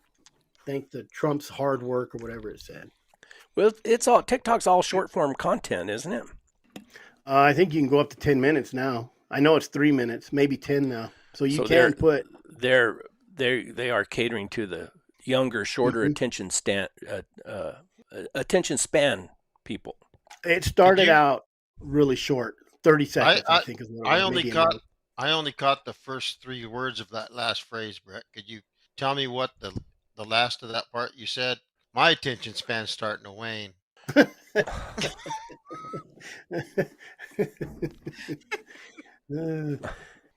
I don't know. We're gonna get into things people don't want to talk about. Nah, don't go there. Don't even go there. No, boring. Let's go back to talking crap about dogs. Do you still want one of these pups? Speaking of hounds, they just got their second round of shots today. Did they? Yep. Need to. I've had people. I don't advertise or anything. I've had people ask for them, and I sold 2 of them. But I know I promised you one if you wanted one. I'll be in Albuquerque though. Yeah, I'm in no hurry. I just want to make sure that you still want one. They're nice Listen, if little you guys pups. want me to go pick up a dog, go to Brett's spread shop and buy a Fat Lori shirt so he can give me some gas money to come down, We got- and we'll film it. if you Hey, want me maybe to, you should offer one of those pups to Cody Lynn. She's don't have time. She's in the academy. oh, Hey, it did my heart good to see her Friday. Oh, I yeah, didn't recognize her. I didn't recognize her at first because her hair was up. Yeah, she well, hides it up in a bun. let me tell you about the pups. Little bragging here. Their mother's full sister sold for $7,500, and then the guy who paid all the money for the dog up north, he's got 2 sisters. No, he's got a brother and a sister, and he called me to brag on him. So, Does Richard know Breck? Richard Dickerson? Dickerson. You were talking about bad names, and I'm don't the know. worst. I called him Richard. What did I call? I don't know. Richard. It wasn't Dickerson. The other Richard, Rick. I don't know. He called me out on it Monday. I called him a different name. Can you please tell Richard to call Breck to call Jared? And because Rick likes Jared, Richard likes Jared. Jared wants a bean dog so bad. Listen, if you guys go to the Brett spread shop and buy a Fat Lori shirt, he will call Breck Bean and tell him to call Jared back. He's picky, though. He don't want to sell a dog unless he wants to sell a dog, right? yeah, he doesn't Mm-hmm. he doesn't advertise or anything like that. We traded dogs is what we did. I got a half brother, that Bean, I call him Bean. I got a half brother to that one that sold for so much money. He's really starting now. He was a slow starting dog, and that might have been my fault. And but he's real. If you could draw a picture of what one should look like, then his conformation is almost perfect, and he's real obedient. The faults I see in him is little pet peeves I have. He barks going to the other dogs, and that irritates me. And but that's probably just because I haven't hunted him hard enough. Well, he's and how coming. old is He's coming 2 years old. so he can stop that at any time. He will if I could hunt him a little bit harder. I think that because after I've had him out for a couple days in a row, he's not as rambunctious. He just gets too excited when the other dog's open on something. He gets too excited and just starts barking, going to him. And I haven't tried to correct him on that because I don't believe in those young dogs like that. I don't believe in being too hard on them to start with. I turn the other cheek. Well, they got to learn. They got to learn sooner or later. And, when a dog's barking, they get over there and maybe it's something they shouldn't bark on and then they kind of phase out. Does that young pup say, oh, man, okay, I get it. He just runs to him. He doesn't even care what they're smelling. Oh. He's just excited. He's a puppy. Yeah, he's still a puppy, and he's having a hard time growing up. But he loads and he comes when he's called. He gets in his pen. I tell him to go get in his pen. He goes and gets in his pen. He's real obedient, real smart, and he's not trashy by no means. He's Brett, not a bad dog. You're describing me, and I'm 65. Did you hear me talk about confirmation? Yeah. Well, it gets back to I'm 65.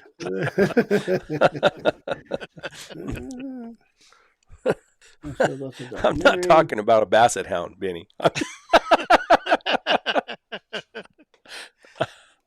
Oh, geez. Me and Norman are pretty good friends. He would talk to you on the show. He also did a documentary on the cheating in competition, coon hunts. The show was on National Geographic. Where's that at? Is that the guy that was on one of our video on that Bruce Kennedy video? Maybe. Who's was that one of the guys, Rick? Maybe. That might be what he's talking about. Those guys seem pretty old already back in the day. I don't know anything about coon hunting, competition coon hunting. The only thing I know about coon hunting is I'd go down to my local creek and train all my puppies. And I don't even do that no more because I just go out and chase bears. Well, ever since you got that golf club with a scope on it, I know. Don't need... Nope. And I'll be back there in March. I'll be using that golf club with my scope in March. You watch. I'll show it on my video. And I still have the video interviews I did of Mr. Settles and Dennis Carson and what's the guy up in Idaho? He was on another podcast. All those guys went down and hunted with Dale Lee down in Mexico.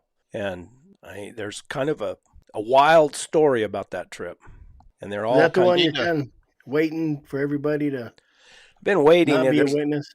there's a lot of work. Yeah, there's a lot of work in putting it together correctly. It's a pretty interesting story, and it was one of the first set of interviews I ever did because Dennis Carson actually called me. He called me. He said, "Hey, I got this story I'd like to tell you." And I drove all the way to Tucson to interview him. And then like 3 or 4 months later, I drove back to Tennessee to interview Charlie Settles. And I sat down and spent, talk about a fine, fine gentleman. I mean, unbelievable. And then I went all the way to Idaho and interviewed that other guy. Well, I can't even remember his name. I always want to say Payne. He was on another podcast. Somebody else interviewed him. Coon hunter? No, they were all lion hunters. Charlie Settles was just a varmint hunter. He was a houndsman. I mean, that's what he did.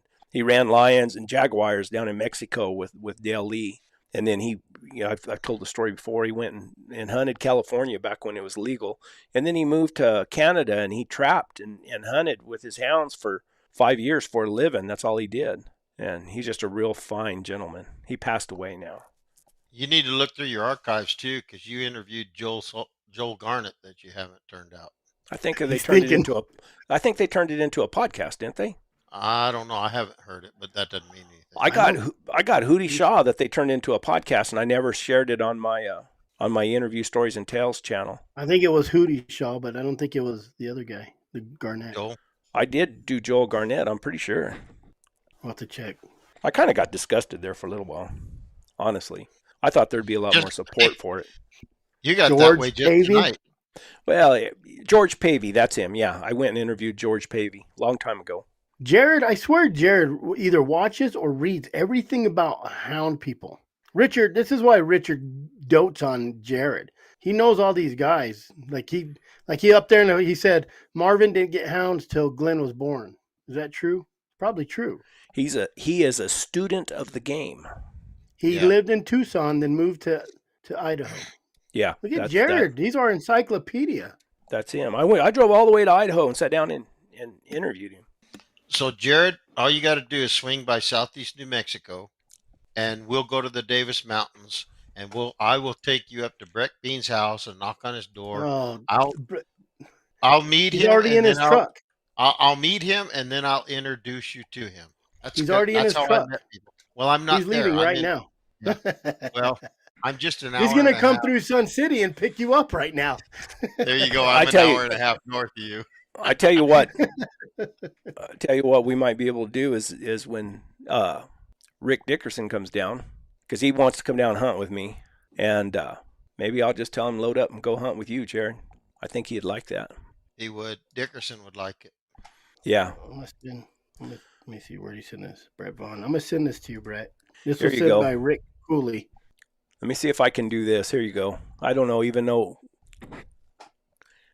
it'll come through or not. And I don't even know, this is not anything that I've gone through before.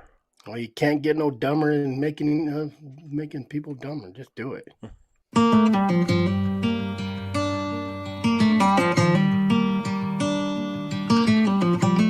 So I didn't do any big game hunting till I came to Arizona. So we went over there, and Dale was in town. He lived there in Tucson. That was his home base. When he wasn't off somewhere hunting, he would come home there, mainly because his mom was still alive at that time. Dale says to Wayne, he said, how'd you like to go to Mexico and help me run the hounds? And Wayne said, well, he says, yeah. He said, I'll go. He says, if you take George. So I said, hell, I'll go. I'll quit my job. Sounds like a good time, you know. And so I went to Mexico with him. That was when I was trying to get Patreon support. I forgot I got a Patreon. I got quite a few people on that. It's another way you guys can support Brett with his Patreon. And you make sure if you do that you make a note that says you support me because of the interviews. Because I got a lot of people that are on there because of the Born 100, because of the little. Do you have a Patreon? Me? On interviews? On interviews. Well, it's everything. It's Born 100 Years Too Late. But see, what happened is I put everything, my hunting, the interviews, everything on the Born 100. And then I was advised that I was splitting my audience, that you have certain people coming in to watch a lion hunt or whatever, one of these interviews. But then I would go out and do go on a pack trip or something like that, and I would film it and make a video of that. Well, those same people weren't interested in the pack trip. So what they call it, you're splitting your audience. So the way the algorithm works on YouTube is they'll quit suggesting those videos to the same people, and you end up not getting any views. You have to beat the ground trying to get people to watch it, and that's not something I do. I'm trying to send you a picture of gosh dang it. Someone sent me a picture of how it used to be in the old days. There we go. Got a ton of coons on the back with 2 dogs. It's coming to you. I think I just got it. Let me see. No. Benny, if you're hunting hard, like these guys hunt hard, Warner Glenn has a lot of dogs to kind of shuffle around. How many dogs does he have right now? 20? 13 is what I think is what he said, wasn't it, Benny? Yeah, I think there was 13, because even some of the dogs that he had, he said this one's retired, that one's retired, and down there in that heat, it's hard on those dogs. It's extremely hard on them. Yeah. But when you got 5, 6, 7 dogs and you're hunting hard, you can't hunt them every day for a month. That's not enough. That's not enough dogs for those guys. Most of those guys like that have anywhere from 16 to 20, 23 dogs, 24 dogs. And some of them will even have the capabilities of 3 packs, but they usually run 2 packs, and they run some of those young dogs back and forth between both packs. I was telling Jared today, you need 21 dogs, and you need to alternate those dogs to where they're only hunting every 3 days, 4 days. You could probably run a pack a couple days, depending on if you're running or just run around trailing. But when you're hunting hard, you got to have a lot of dogs. Those guys, and then Warner, he had like 30 or 40 dogs in the day, did he not? Oh, I bet he did. On his old interviews, he had a bunch of dogs. I think he had 30 dogs. But when they go, they go. Those Warners, they go. The Glens, oh yeah, they do some hard hunting in hard country. Larry Hendricks hunted 6 days a week during the winter. He laid off all summer long. But I remember when he was complaining that he had to do something because he had 28 dogs. Okay, when guys. You have 30 dogs, you got to go. What's up? Here's Charlie Settles. And I have no idea. I made this a long time ago, so I don't know. We went to Belize. We was trying to get an outfit together and wasn't having much luck finding a cook. And Dale said, well, we might just have to get a man cook for a while. I said, what in the hell do you think people would think of you if you come to a country like this and hire a man cook? They think you're crazy in hell. Of course, I just kidding him. On my way to Tennessee, Mr. Charlie Settles. Here we go.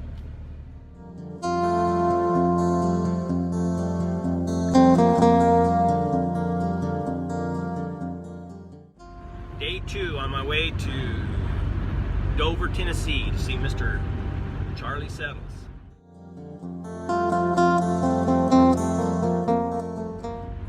Got a long ways to go. It's supposed to be 14 hours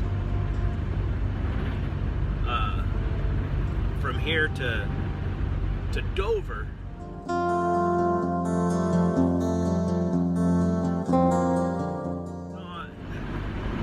I don't know what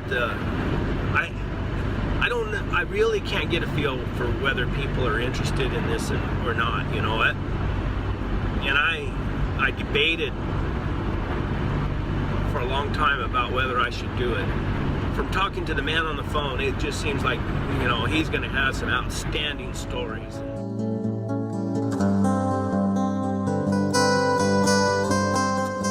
my wife kept telling me, I need to go do this. She said, if you don't do it, you're going to regret it.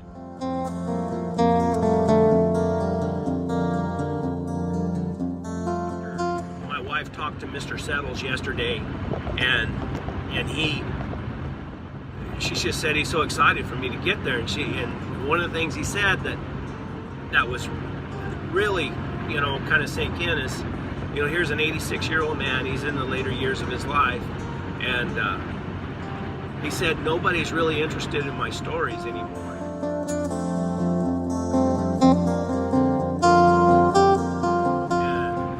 And, I thought, that's not right. Everybody's in such a big hurry nowadays. And, they got social media and they posting crap, whatever they're doing. And most of us keep track of it, and it's pretty interesting. But man, here's these old guys that are at the end of their life, and they've done more things than we ever dream about. And so you think that, we don't want to hear their stories too.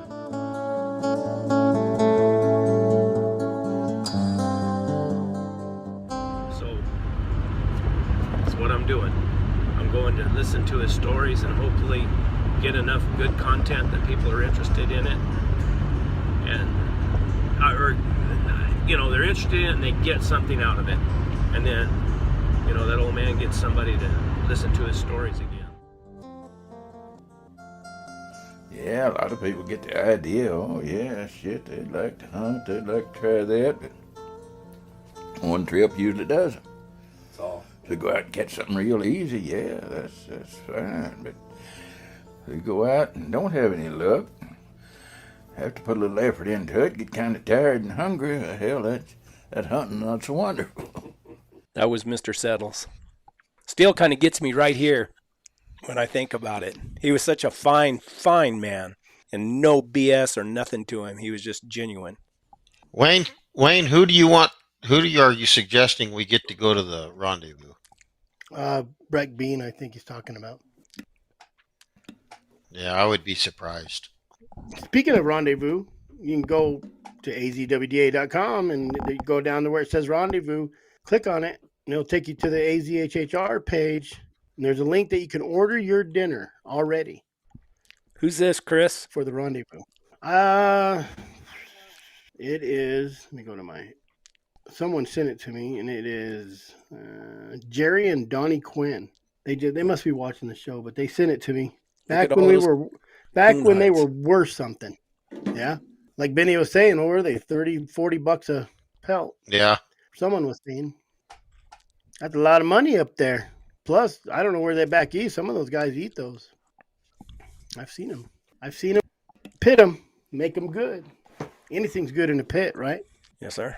Oh, Bone Pile's he's all mad that Jared's beating him up on comments. He said he was jealous. He said, where did he go here? He said, I'm getting annoyed that Jared is trying to outdo my record for comments sent. About to get my thumbs moving. Thanks, Jared.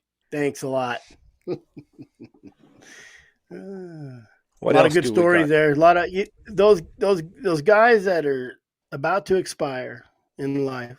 They got to tell their stories. It's better told from the horse's mouth. And for those guys to remember that much, how much did they forget? I don't know. Charlie Settles was sharp as a tack now.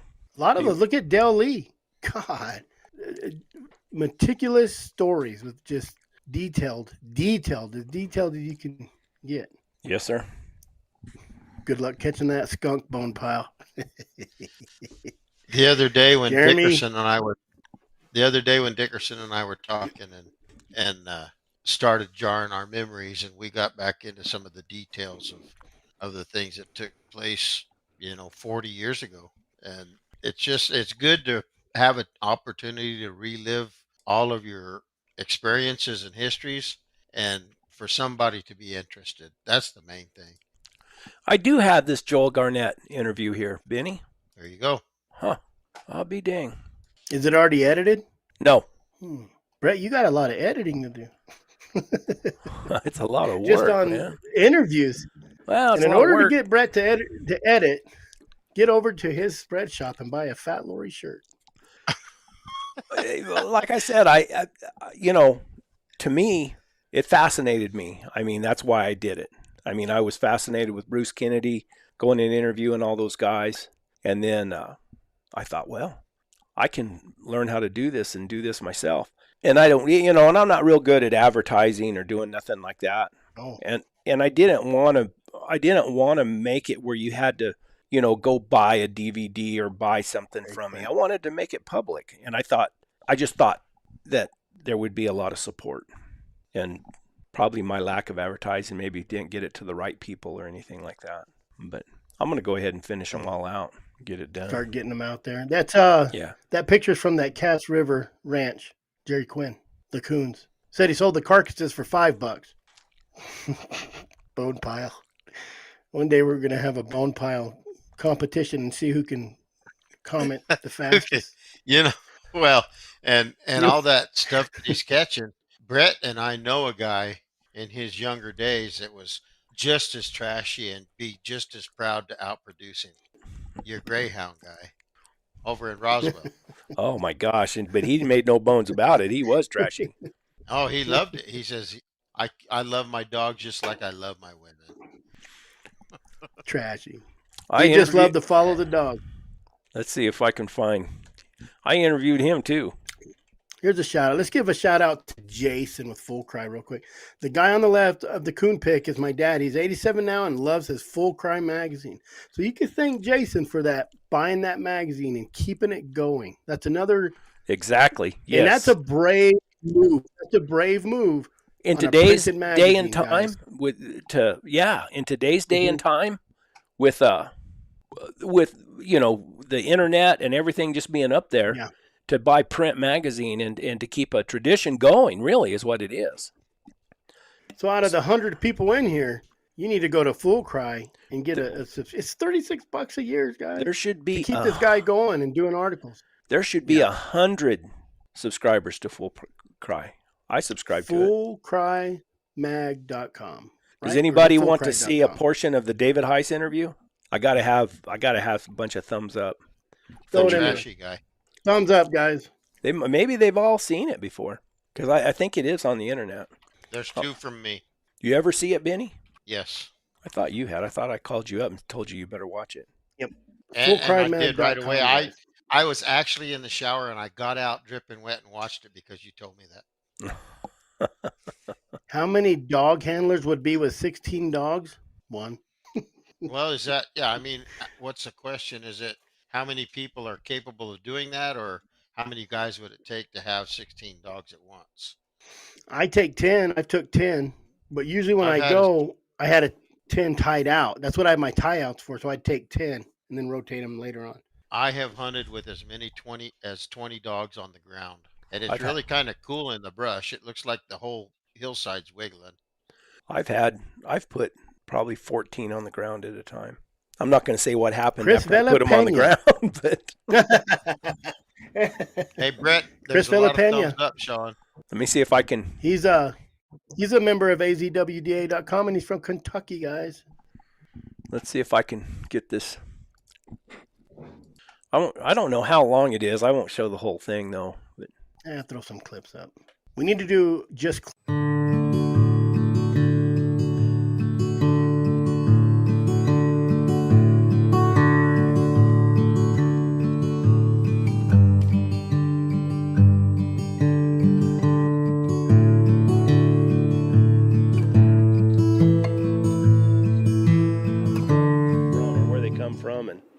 Well, we've been breeding these dogs.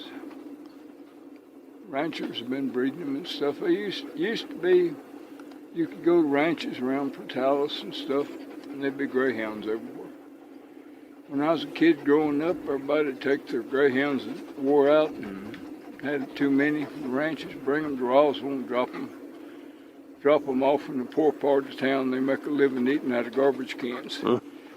And I used to drive down them alleys and pick them things up in high school, take them out rabbit hunting and see which ones could really run in the back of a damned old Plymouth car. And one time there's a guy had two guys wanted to have a mass race with 2 hot bloods. They said, "Do you have a relief dog?" I said, "Well, I know I can borrow one." I drove down this alley and this little mouse-colored bitch with a deep old chest, a little old flank, grinning at you. She come up there, recognized my car, put her in the car, and they said, "Can she catch a rabbit?" And I said, "Well, we'll see. She'll help them dogs if they need help." So they jumped a rabbit. I took them out in the flat, and they jumped a rabbit. And that rabbit's going to get away from the dogs. The dogs had done wore out. Well, they said, cut the bitch loose. So I cut that little bitch loose. She went about 50 feet and jumped another rabbit. Took him for about a mile, run him down, caught him, bringing him back to me. Another rabbit got up. She dropped that rabbit and went out and caught the next rabbit. And them guys were just shaking their heads. Them greyhounds running. We get on that Pecos River in the winter. And that thing is 15 minutes long. I think I got it on my interview stories and tales. One thing about David, Benny probably knows this. Benny is like David is like a 3rd degree black belt. Oh, man. He's a double tough son of a gun. Yeah. Oh, crap. There was a guy that was my neighbor on the ranch was mad at me, and he wanted to whip my ass, but he got told that he probably shouldn't try. And so David and I were friends, and David he hunted with me a little bit, but he couldn't take it because if he couldn't see what the dogs were trailing, it just made him crazy. Because he was just trashy, and he wasn't used to dogs that weren't trashy. But David shod my horses and mules. He could shoe a horse in 15 minutes flat, all 4 corners. He was a heck of a farrier, yeah. Oh, my gosh. But, yeah, so he was out there one day, and me and Thurman had already gone to court, and we'd sorted everything out. So David must have been talking to Thurman, because David underneath that mule, and he glances up under there, and he says, hey, you and Thurman ever get things settled out? I said, oh, yeah. The judge felt sorry for the poor old booger, and he had to pay me, but he only had to pay me half of what it cost me. And he says, oh, okay. Well, I'm glad you got it sorted out. He says, you know, Thurman tried to hire me to whoop your ass. And I instantly got scared. I mean, David's older than my parents. And today, David Heiss could take me down. I mean, he's just that way. And he's still, I don't think he runs, but I think it's kind of a trot, a couple of miles each day around in his neighborhood out there in the country. He got me my first set of mules. He called me up, and I'd been talking to him, and he called me up and said his neighbor down there was getting a divorce, and I'd been riding my good roping horses, hunting and everything, and he took me down there, and I bought those mules on the spot. But yeah, he's the one thing that I was relieved that David knows people. David can read people. Oh yeah. And he said, well, I told Thurman, me and Benny don't have any reason to get into a fight. And Thurman says, well, I'm just looking for somebody to kick his ass. I've had enough of him as my neighbor. And David says, but Thurman, Benny's not going to take an ass whipping he doesn't have coming. And Thurman says, well, what does that mean? He says, I don't want to get dead, David. Thurman, that's what that means. And you didn't even have your spear yet. No, I didn't have but David and I had already spent, I don't know, several thousand hours together through years. David hunted. He ran some bears, and then he ran hogs. He ran a lot of hogs. Yeah. And of course ran coyote. My oldest son and I went on a hog hunt with him, and before 6 o'clock in the morning on Memorial Day Monday, we had 2 hogs caught live and tied up live. Tied up, yeah. He had. They're on his. I don't know if I show him in the video or not, but they're in his place. He had big old hogs. He had a pen where he trained dogs on hogs. Yeah. He's something else. I haven't talked to David in a long time. I know the people. Seth Hall over on the Houndsman XP. He's real good friends with. He hunts with David's son.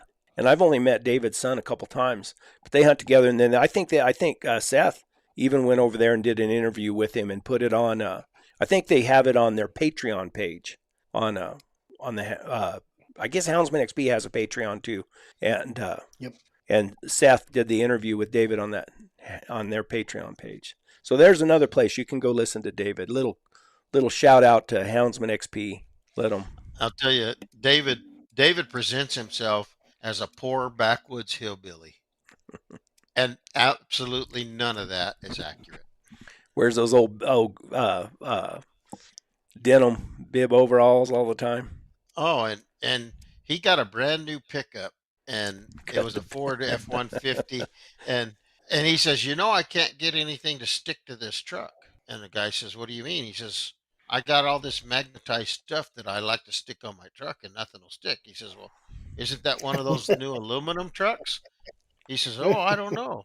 So David drilled a hole in the center of the hood and bolted down a big old chunk of carpet and put an eye bolt up there and put a chain and chained a dog on the hood of his pickup so he could go rigging hogs. But David is a retired firefighter for the city of Roswell, and he's extremely intelligent. He just doesn't want anybody to know. It's better to play dumb. I promise you. People won't expect nothing from you. That's right. Yeah. And I don't know for that show, but if you listen to this show, you might be dumber. There you go. We're helping out the community. Do you think they were really talking about it? Do you think they were really talking I don't know. about It's an inside joke. I don't know. Shorty Gorham, we'll just tell it. Shorty Gorham made a post that said, have you ever listened to a podcast that's makes you dumber? Made you feel dumber. Like, yeah. Yeah. Am I the only one? Am I the only one that's ever listened to a podcast and came out dumber or something like that? Listen, Shorty, just say it to us. We don't care. We'll bring you on. You can tell us in person. Hey, well, bring up the IQ of our listeners. I've always said that if you look around the room and you're the smartest one in the room, you need to change rooms. No kidding. There you go. Hey, I'm the king of vague posts. So when you post something and people message you, they think it's that person, whether it is or not. So me and Brett are like, that has to be us. That's where we hold ourselves in the podcast world. It might not be us, but we'll take it. Yeah. We'll take it because if it is us, Shorty, thanks for listening to us. We're sorry we made you dumber. Just one more listener. Just one more view, one more listen. That's all we need. One more download. Speaking of downloads, shoot, if we added up all our views just on this live, I bet you we're well over 50,000. I bet you were, and then all of our podcasts, I bet you were up in 100,000. I can tell you. You want to know? Yeah, throw it out there. Let's show these guys how many dumb people listen to us, or we make dumber. They're not dumb. We just make them dumber. We're just razzing you guys. We're just razzing you guys over there, Shorty. Yeah, it's all in good fun. I guarantee it. Benny guarantees it. Guarantee. Probably be a good note to end on. Yeah. We may be dumb. We may make you dumber, but this is how many views we got. Just on our live, we've got over 100,000. Just on the live. Hey, Riley Klump's wife Sam grabbed a spot of your deal on Born 100 Years Too Late that you just shared. Just a little clip of us down there at the Taylor place. Oh yeah. Shared it on her reels. Oh, good. Nice. I'm going to send you a photo of Richard Cooley's uncle that's in Full Cry. Old. It looks like an old Full Cry, too. Oh, cool. I'm sending it right now. There you go. Roberts and Fee's Cross Country Truck. Stud fee, $150. That is old. Is that Richard? Let me make sure that's right. I think Richard Cooley sent it to me. Let me see. Sometimes. Yeah, Rick Cooley sent it to me. ACHA Night Champion, UKC Night Champion, PCA. What's PCA? Something Coon Association, maybe? Introducing at stud. There you go, old Full Cry. And I think you can get prints. Jacob, don't worry. I was already dumb when I came here. Well, there you go. We appreciate it. Oh, me. What do you think? What else do we got? I got to get that Joel Garnett interview done too. A lot of work. Hey, my neighbor shared your teaser too. Which teaser? Jimmy Brown. Interview Stories and Tales by Brett Vaughn 5 hours ago. Which one was it? The one I put up? I can't remember. That's the one about Warner Glenn. Yeah. Mm-hmm. Yeah. It's gonna be that'll be a good one when it comes out. I think so. And Kelly Glenn Kimbrough, she sits in and talks with us for a while too. Very smart, very intelligent lady. Oh yeah, she knows. Anyway, Yep. What else, guys? Do we have Professional Coon Hunters Association, PCA. Oh, yeah. There you go. There's some intelligence finally to our show. Thank you, Jacob. I wonder if they'll feel dumber after they've been here for a while. No, absolutely. That just shows that we're not the smartest ones in the room. Jacob Sizemore had that information. We didn't. So perfect. We get to stay. Maybe we do make people dumber. What else we got going on? Anything? Hey, if you sign up for the Arizona Working Dog Alliance in January, you get or you donate. Listen, you can donate $10, $20, $30, but every $50 you donate, or if you become a member, you get a chance to win a TT25 Garmin collar. Did I sound professional on that? Did I sound like one of those? Yeah. Infomercial. And in February, I think we're going to do a raffle drawing for a side-by-side dog box. And the guy said, the guy building it said, how come you don't go to South Dog? I said, well, I guess if we was doing it my next year, we could raffle it off and just do a year-long raffle and make a lot of money. So February, or if you had a problem with it and you called them and they just blew you off, like, we don't care. Yeah, we don't care. You spent what, $4,000 with us? We don't care. No, Thursday I went over and this guy was building a rack for stuff. Talked to him about some stuff, and he's so it's going to be a site, and we're not even going to build it until somebody wins it, and they can send us the measurements. He says it'll take them a week to build it. It's just a plain Jane, and if you want lights and a water box and all whatever he juices it up with, it's only going to be like $800 more with lights and a water tank. What do you think of that? Cool. Yep. And he says he can build just a plain Jane one in a week. So we'll raffle it off. Probably we'll do the drawing in March. That's the plan. I'm going to try to give something away. I got a guy who says he'll donate a rifle. So maybe if he donates it by March, then we'll raffle off that in March. What do you think of that, guys? You get something. You get a chance to win something. How's that? Can't be a genius to keep this many dogs. That's a fact. We're talking the houndsman here, guys. And you can't have very much money in your pocket either. No. Yep. Don't have dogs and don't start an organization. It'll break you. All right, guys. Yep. Let's call it a night. I'm tired. I think so. We've done our duty. It's been a long couple days for me. What do they say? Mm-hmm. Onward and upward. Thanks, guys. So watchword. Thanks, everybody, for stopping in. Appreciate it. Go join the Arizona Working Dog Association. Help Chris out. He's doing a good job. Alliance. He's doing a good job, even though he irritates the shit out of me sometimes.